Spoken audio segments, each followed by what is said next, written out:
Sorry, Mike was muted. Good afternoon, everyone. This is Anton Wheeler, your host of Voice of the People United Community Forum. Thank you for tuning in this Saturday afternoon for this special broadcast. I'm fortunate enough to be speaking with today Miss Lisa Gray. She's going to be a candidate for the Newark Public School Board, and we're going to talk a little bit.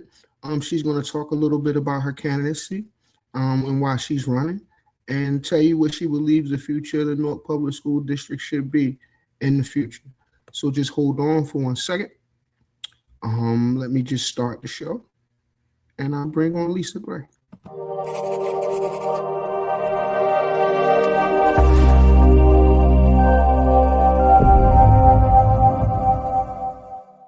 I'm in the show.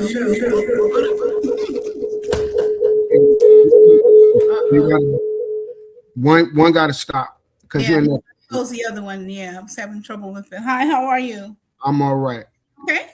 Okay. All you got to do is mute one, and we'll be fine. Oh, okay. Hold on. All right. Yeah. Thank you. Okay. Let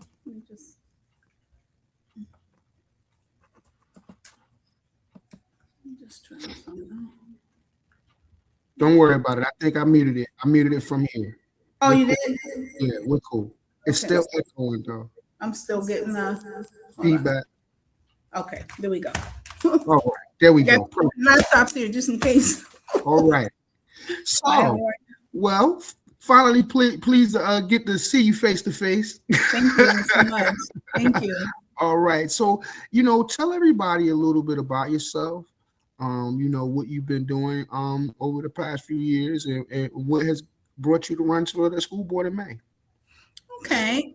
So my name is Lisa A. Gray. I'm a licensed clinical social worker and a certified school social worker. I worked in the Newark Public Schools district system for 20 years.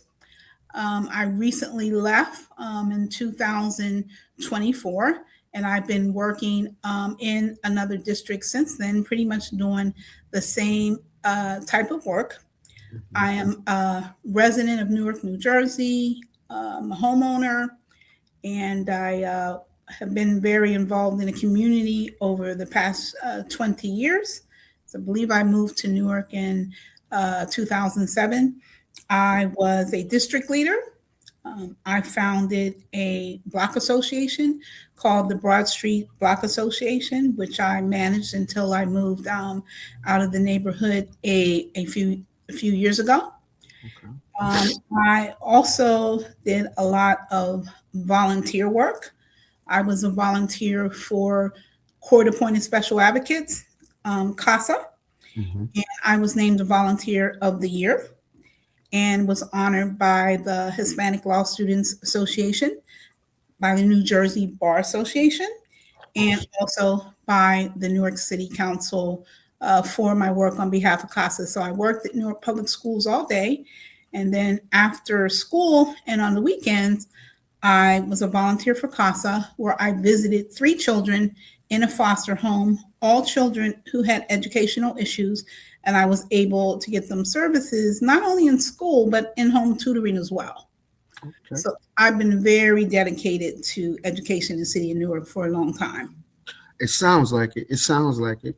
So, and what made you decide, even though you were a district leader before, so you're familiar to the process, what made you decide to want to get involved in this one?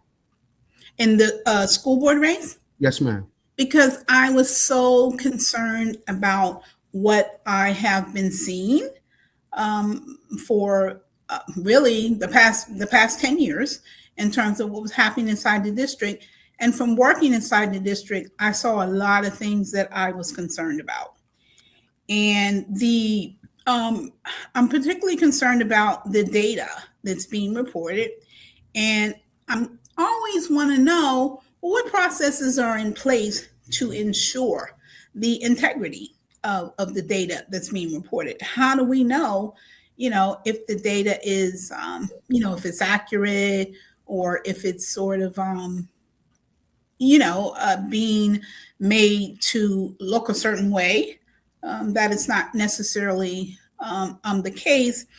And because of the nature of the school board elections, which in my opinion are controlled by the political machine inside Newark, and I'll be honest with you, it seems to me like the political machine often has an agenda, right? Which is why I guess they support school candidates. I'm not really sure. So I've been concerned about that, but mostly I've been concerned about the fact that the community is not involved at the level that they need to be. That I don't feel like they are allowed to be involved in the decision-making process.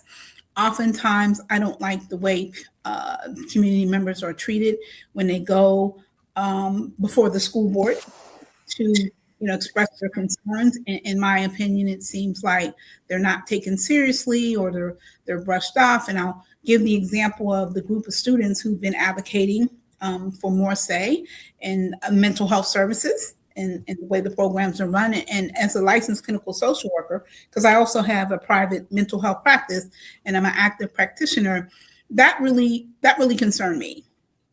Because I know today, with all the pressures of social media and all the things that are going on in the world, that the youth are experiencing, in my opinion, more increasingly difficult mental health issues. So for a group of students to come before the school board and say, listen, we need to have more, access. We need to have more say in this process. And then to be told, oh, yeah, we already have stuff in place for that. That really motivated me, to get in the race. I've been thinking about running for the school board for a while, but that kind of like pushed me, when I saw that. Okay. That was like, this is the last straw, at this point. And I feel like that I can make a difference in that whole process. I know the system. I've worked in the system for 20 years, and I know the system for the past 10 years. I felt has changed. I was a union representative for the Newark Teachers Union in my department. I was a member of the union executive board. I was voted by my colleagues to be on the executive board of the NTU. And while I was working in my department, which was early childhood, I had to bring up a lot of union issues. Mm-hmm. Right? There was just so many things that I felt were a problem, and the way the employees were being treated, even the way I was being treated, the way I was being spoken to, I felt that there was an issue with respect. And I spoke publicly about this at a school board meeting, right?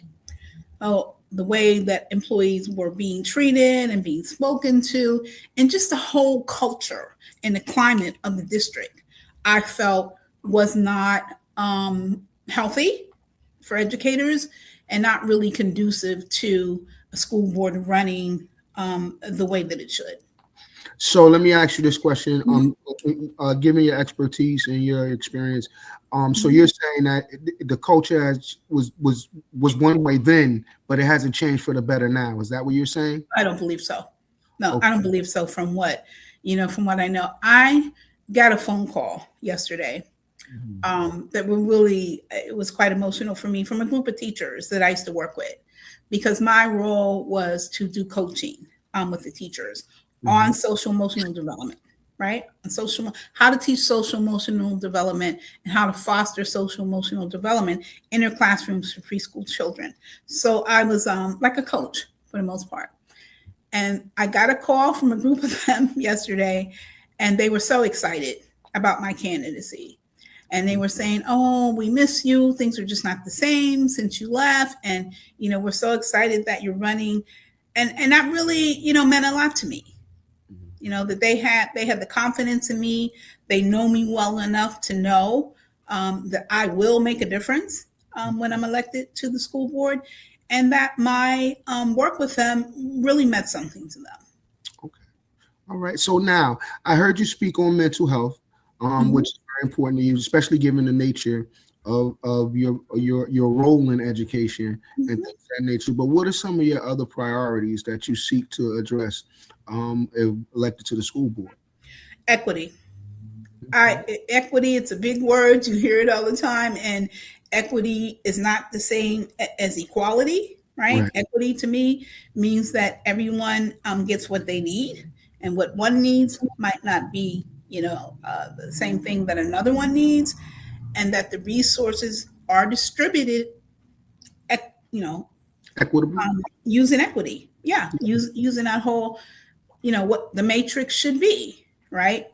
What does this student need? What does this family need? What does this school need? And I'm not really sure that is happening as well. But as a board member, I want to make sure that it is happening, that the policies that are being developed, right, are meet the metrics for equity, right? Okay. That every single child, regardless of what part of Newark they live in, because we know that we have a segregated school system, regardless of where they live, right, that they are getting what they need. Okay. All right. So now, we have mental health, we Mhm. have equity, and usually it's about 3 or 4. So what's your third or fourth one? Or you can stay with the 2. It's fine with me. Well, I did talk about engaging the community as Right. well. And to me, that's a huge one, right? Okay. Okay, so that's a huge one. Also, board members can, oversee and write educational policy.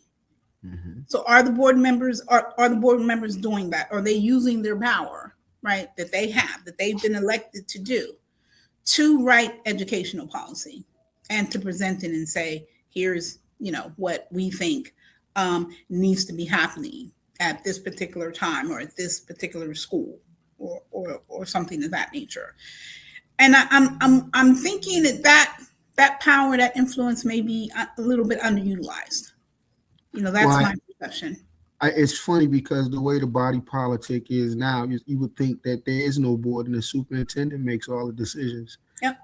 Which really the reality to it is the board truthfully only has one employee, and that's to manage the superintendent.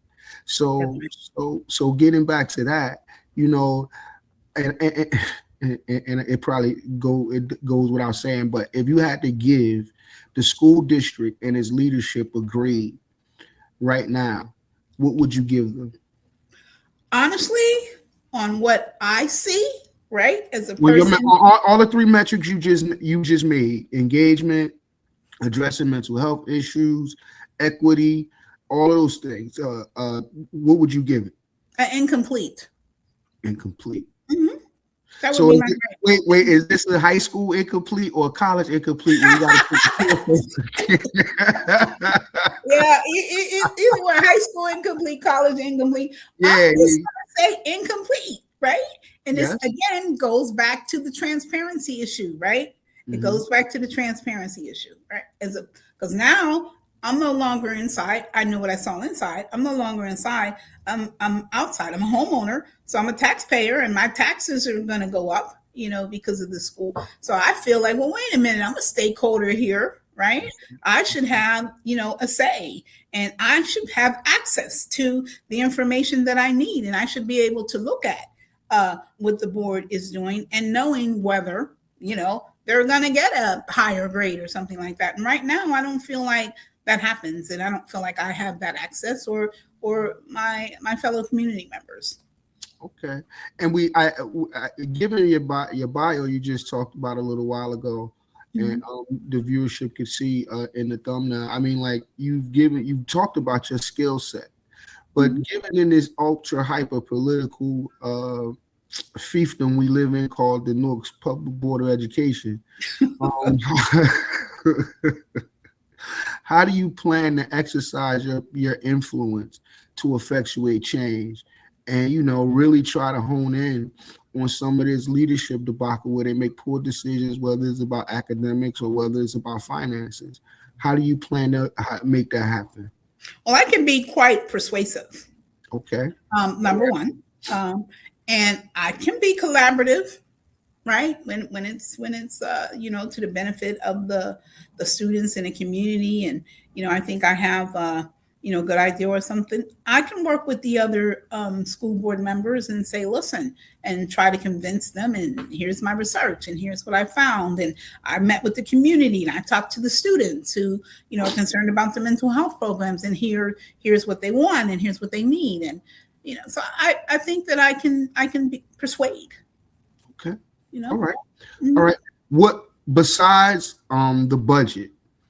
And I want to get into that with you in a few minutes, especially after the governor's projections and proposals. And Newark is about due anywhere between $1.3 to $1.5 billion proposed budget. Yeah.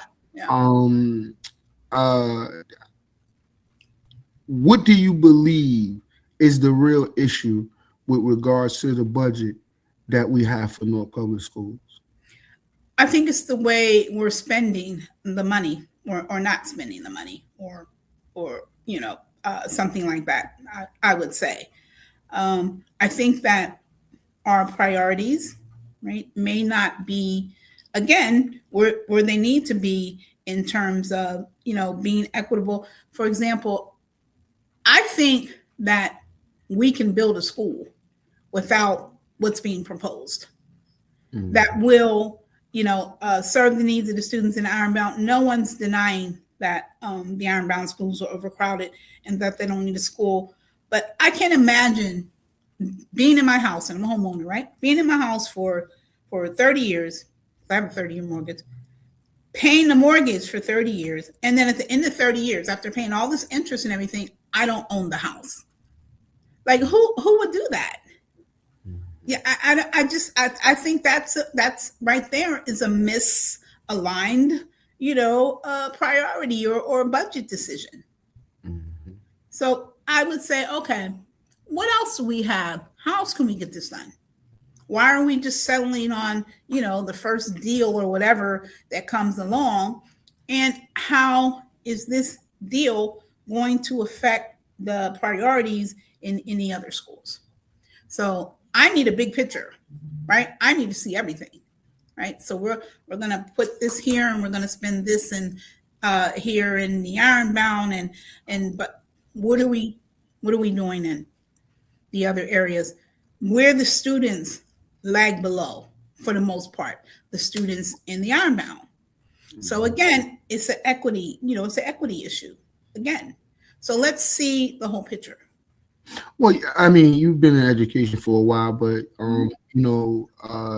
depending on how you look at it, we've gotten a lot in a lot of school districts. There's a lot of English language learners, and just from me teaching, I've learned that someone could be from Ecuador, Guatemala, and Spanish isn't even their first language. They may speak a national tongue or their tribal dialect, and then they speak Spanish, and then they speak English. So I know it's very difficult. When you have special services that are needed, but they're not really getting there. Right. I know it was a running joke a long time ago that if every school district that was supposed to provide special services for the kids was sued, they would all lose because they don't do them in a timely manner. IEPs, 504s, it takes forever to get diagnoses. Then you have the community where families may be in denial. So that's another mental barrier that we have to learn to get through in the stigma in our community. So, and having said that, how do you propose we get the community to take mental health more seriously, and not as opposed as a grievance, but really getting the help and the services that you need so that we could be better functioning human beings? How do you think we get that to our children, our students, or our school population, but then how do we effectuate that in their families? And see again, this is the missing piece, right? This is the missing piece. The school district needs to be built around the parents, the students, and the educators, right? That has to be the epicenter from which everything else sprouts. And I don't feel that that's happening. And that's what, in my opinion, we need to look at things that way in order to get the buy-in, in order to have them engage, in order to have them to understand why, we think, your child could benefit from speech, right? And if they have an IEP, or your child could benefit from a special classroom, whatever. Or occupational therapy and things of that nature. Occupational therapy, or which, like the parents know, they get the IEPs and they don't get the services anyway, and that's a problem.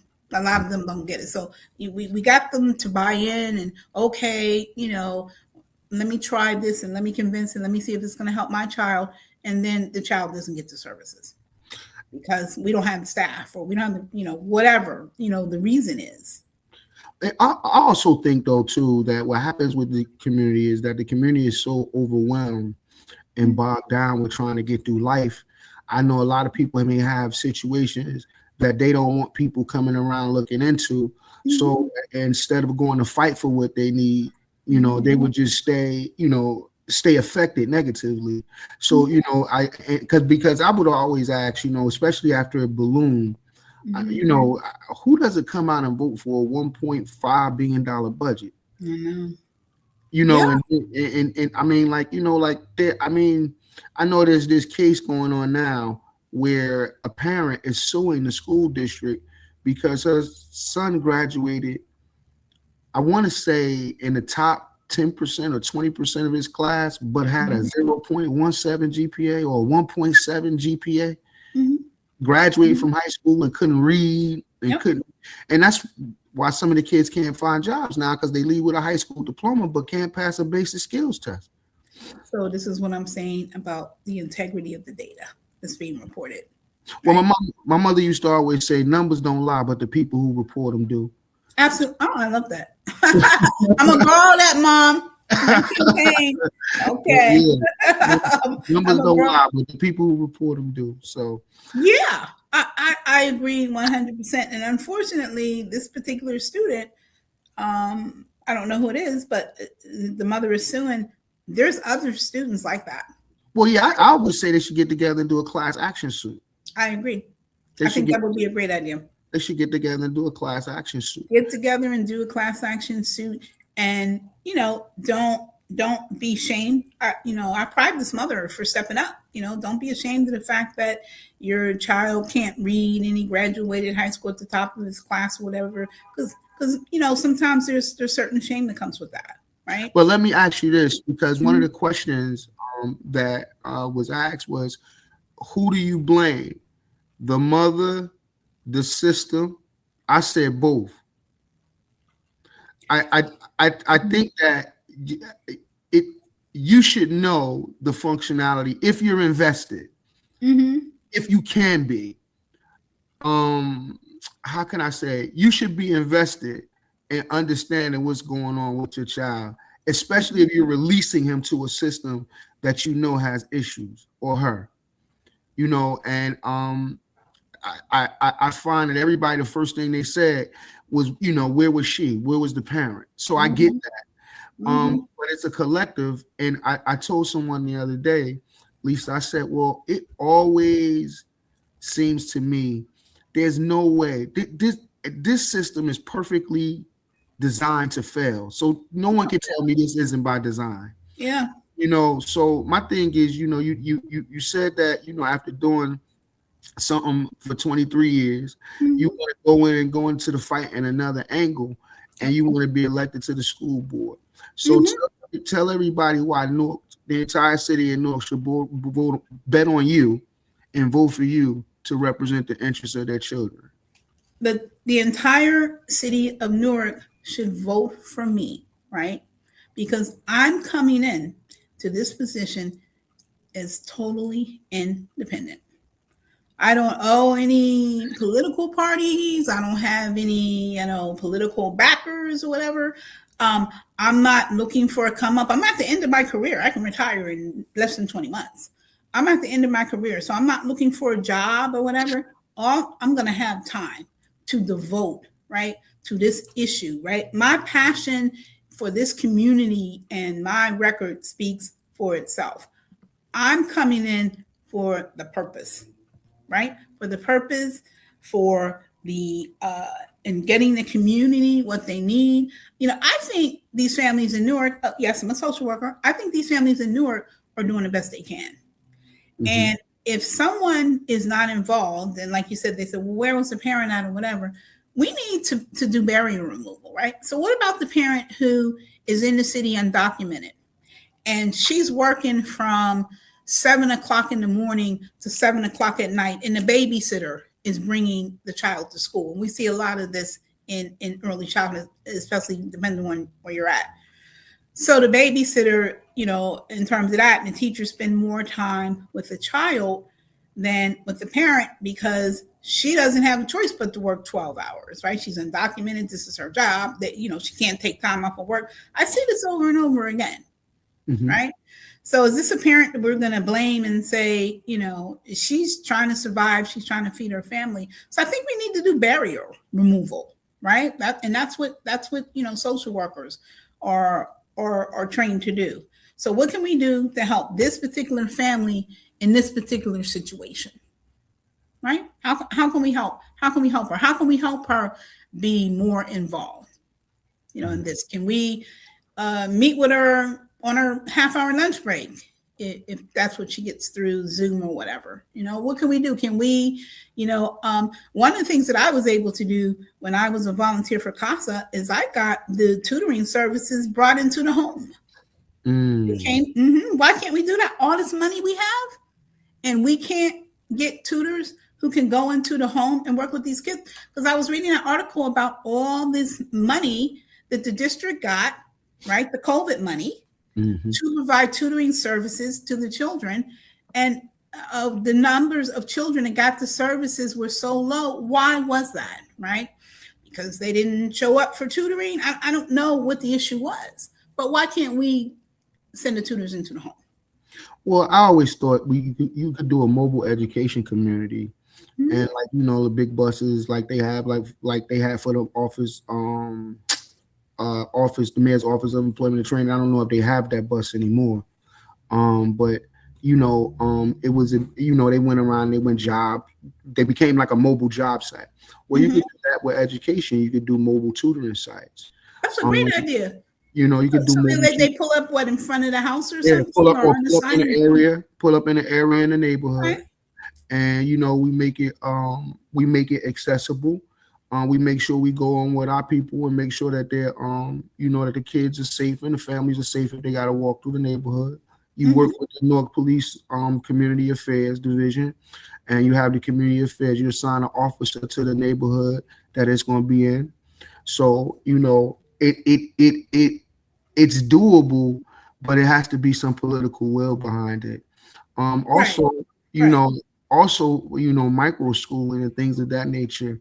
I think that, some of our parents that, can't find jobs, we need to find the ones that were either in the profession or leaning towards the profession, and see if we could get them certified, so with homeschooling and things of that nature, and do micro schools. You can have a church or community center. They could be a school. Based off the micro school formula. So I've looked into a couple of those things because I'm very interested in that.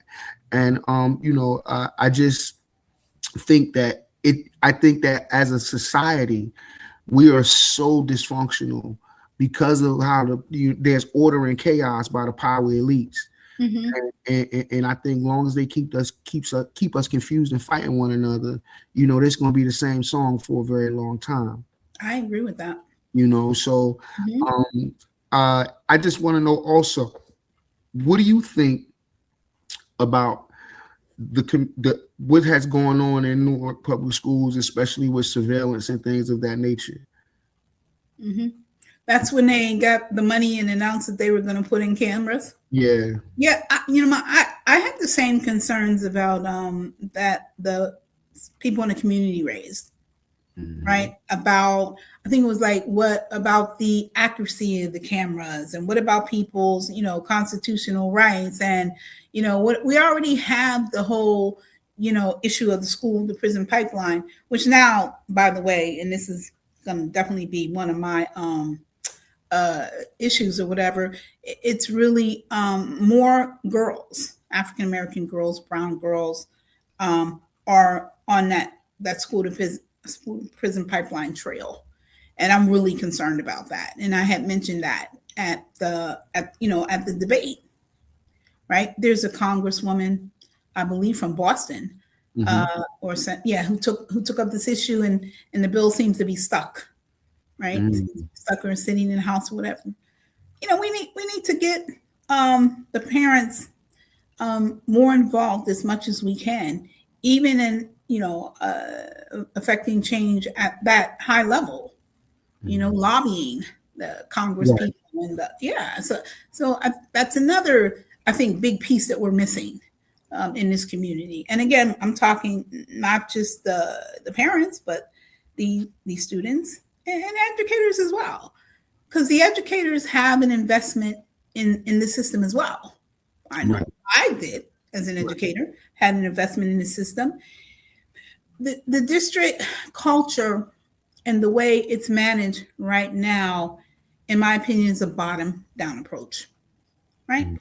I want to flip it and make it a top-up approach, right?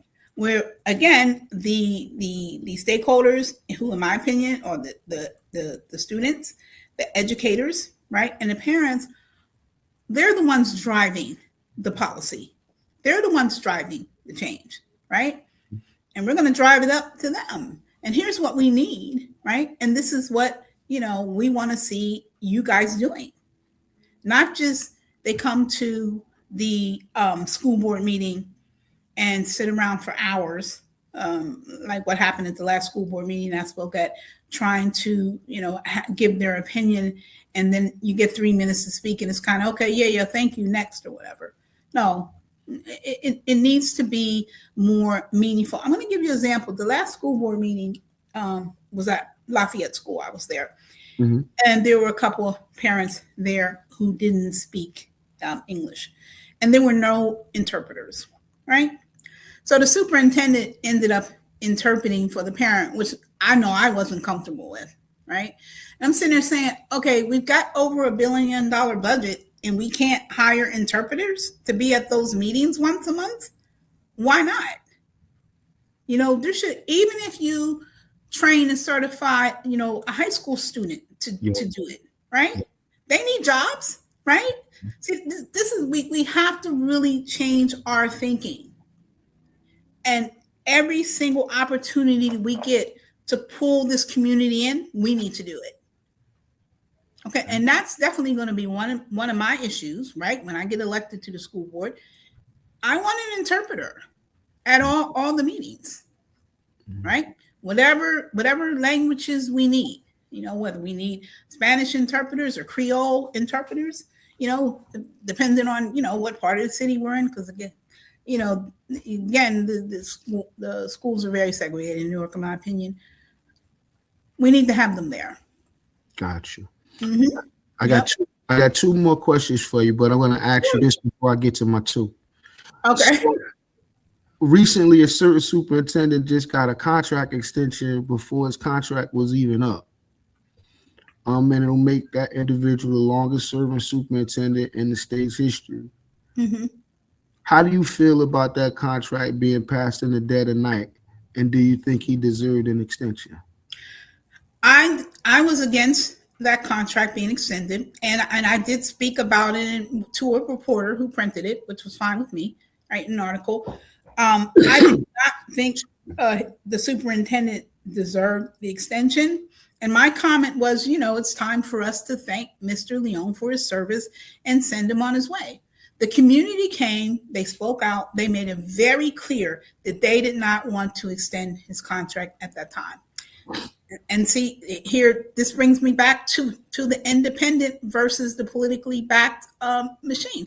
And the young lady, the board member, she said, she changed her vote. And she said she was pressured politically to change her vote. She said that. She said it on camera. I was under political pressure, so I changed the vote.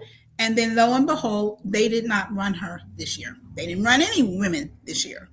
And if you watch the school board meetings, in my opinion, it's the women who do most of the challenging.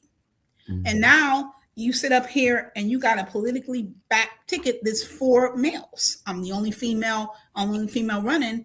And I just have to wonder, because like I said, when I look back at those meetings, it's the women, in my opinion, who are the ones who are saying, I'm not going to vote for this. That whole issue with that no-show contractor that got paid, wasn't providing services and stuff. That same young lady who voted, who they made change her vote or persuaded to change her vote, she voted no against that because she felt there wasn't enough information. And now fast forward and they find out this person never provided the services. $1.4 million. That's a hell of a lottery ticket. Yeah, but this is what happens when the people are only offered and the people only go for the politically, backed people.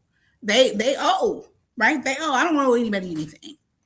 Gotcha. I don't know anybody anything. I don't owe anybody anything. So that's what I have to say about that. I did not want his contract extended, and I said so. Okay. Now let me ask this. This is the one question.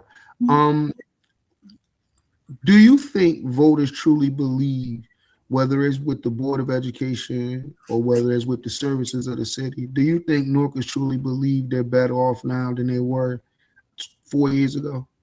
No, and I definitely don't feel that I'm better off 4 years ago. I'm better off now than 4 years ago, and I often sit back and I ponder and I say, this is my opinion. I feel like this city is more undemocratic than it's ever been. Definitely since I lived here. Now, I can't talk about what happened, past the 20 years that I've been here, but I feel like we lose more and more rights every year. Every year. Under this managed system of what's going on in this political structure in the city. That's how I feel. When I moved to Newark, Cory Booker was the mayor, and I'm certainly not saying that it was better then. But over these past 10 years or whatever, I feel like we've lost rights. And we've lost our say, and we've lost, a lot of things. And it's like, go sit down somewhere. Now, let me ask you this second question. What do you think the mayor and the municipal council's role should be with regards to their relationship to the superintendent in the Newark Public Schools Board? I don't think they should have influence over what the superintendent does.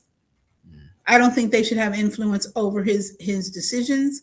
I think the only people that should have influence are in my opinion, the stakeholders, who are the parents, the students, and the educators. And I think there's way too much influence or perceived influence, right?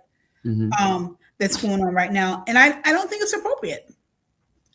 What would you do to change that culture?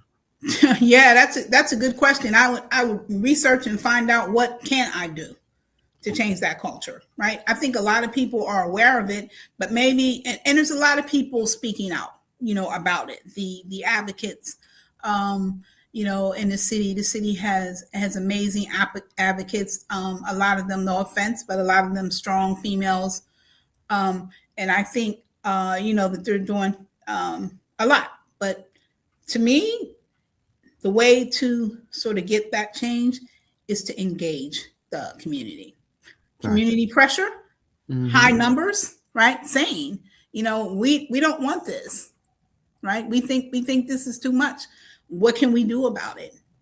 That's what I think. We need numbers, and we need strong, loud voices, to say we're not gonna have this anymore. This is our schools, and we want to be the ones who are having say in affecting policy. That's what I think. Okay, real quick.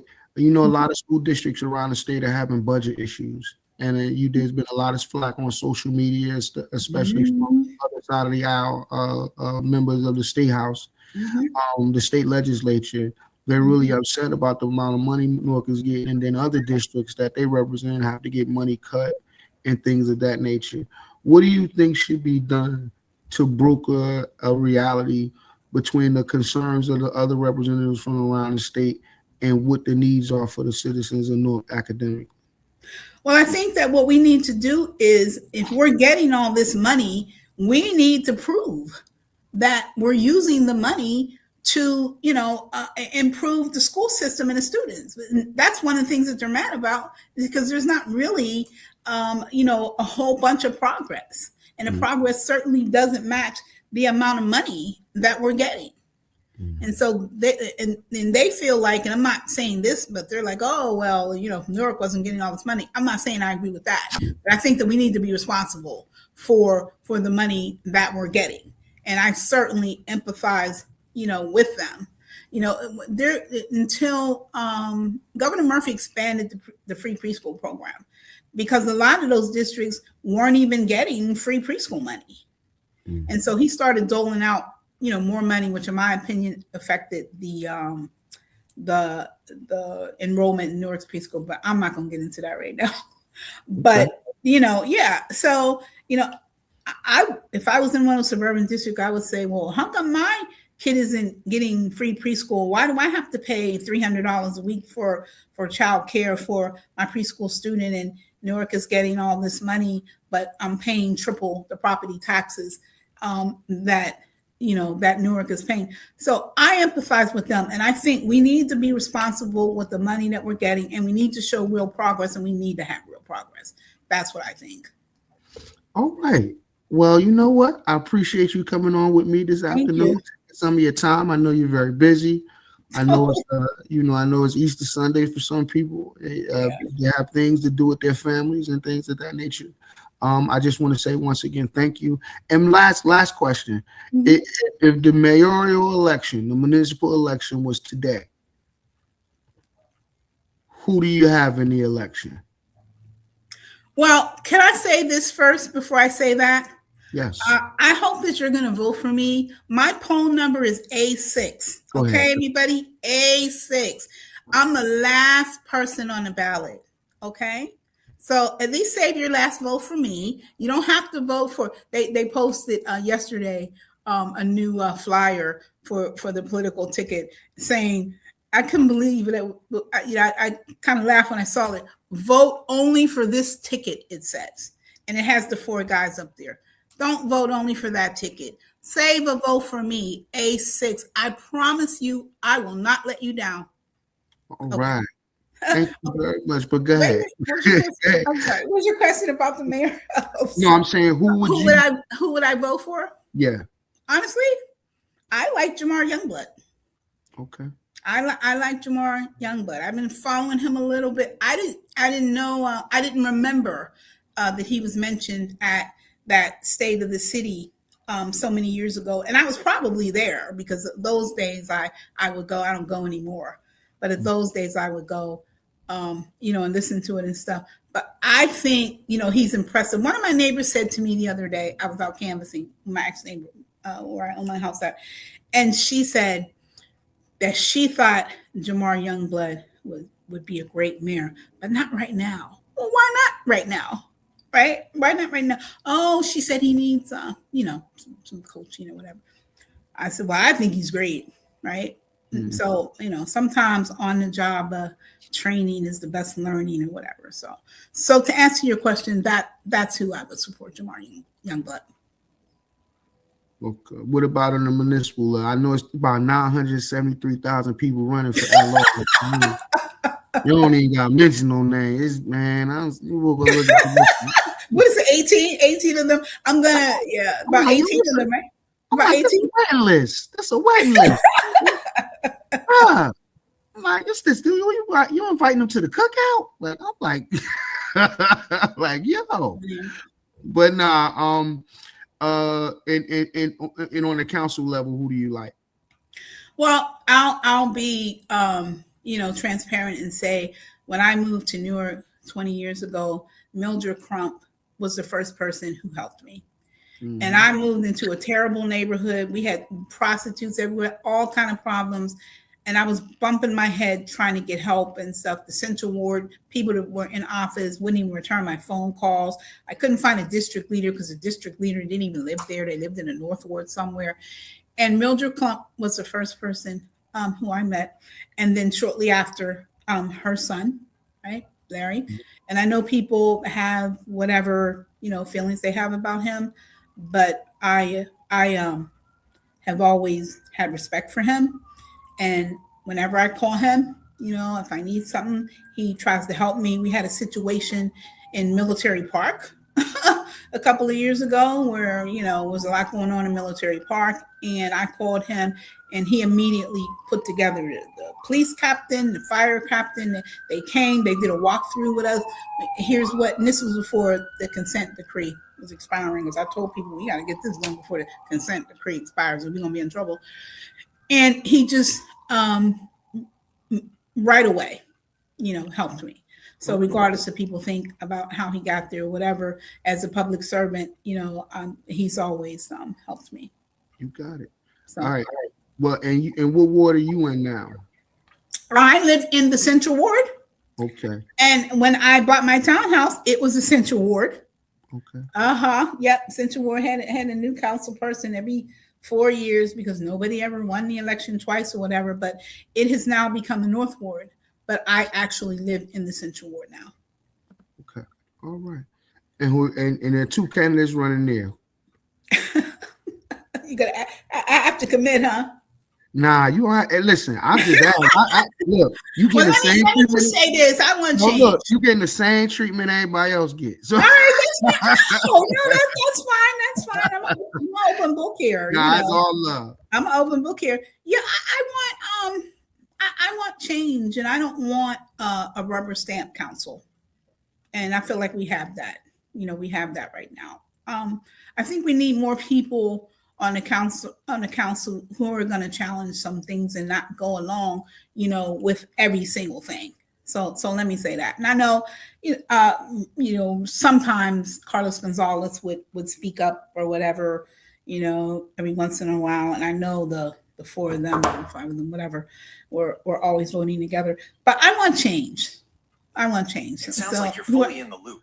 Just let me know if you need to deep dive into anything. Be quiet. Sorry. See? On phone. Fine on me. Play Lucy. So I want change. So I want who's ever going to shake things up and challenge and say, I'm not going to go along with everything. That's who I want. Got you. All right. Well, once again, it's going to have to be. That's going to be Gail, right? I would hope so. That's going to be Gail. I hope everybody come out and vote.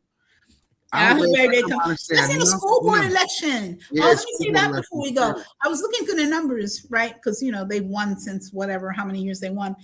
And all the people on a political ticket, even people you don't know, because I know some people that run that no one in the community knew them, they're getting 2,500 votes and 2,600 votes or whatever. And then the independent candidates are maybe 600, 800, whatever. I need 4,000 votes, people.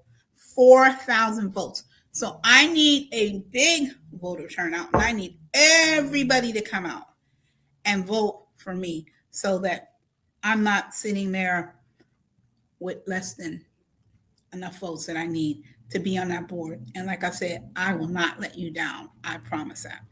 Well, thank you, Lisa. Thank you very much. A6. Tell them A6. Tell them the date of the election. Oh, the date of the election is April 21st, 2026. So go all the way down the ballot and circle the girl, Lisa A. Gray for the people. All right. Thank you very much for coming on, Ms. Lisa. I appreciate you. Okay, thank you so much. And it's nice meeting you. And nice meeting you. Our paths will cross in our travels. All right. Well, ladies and gentlemen, this is Anton Wheeler, your host of Voice of the People United Community Forum. I thank you for joining me for this afternoon special broadcast. And remember, it's very important. Vote early and vote often. But no matter what you do, don't be apathetic. Get out and vote. Thank you for your time, ladies and gentlemen. Good afternoon. Okay.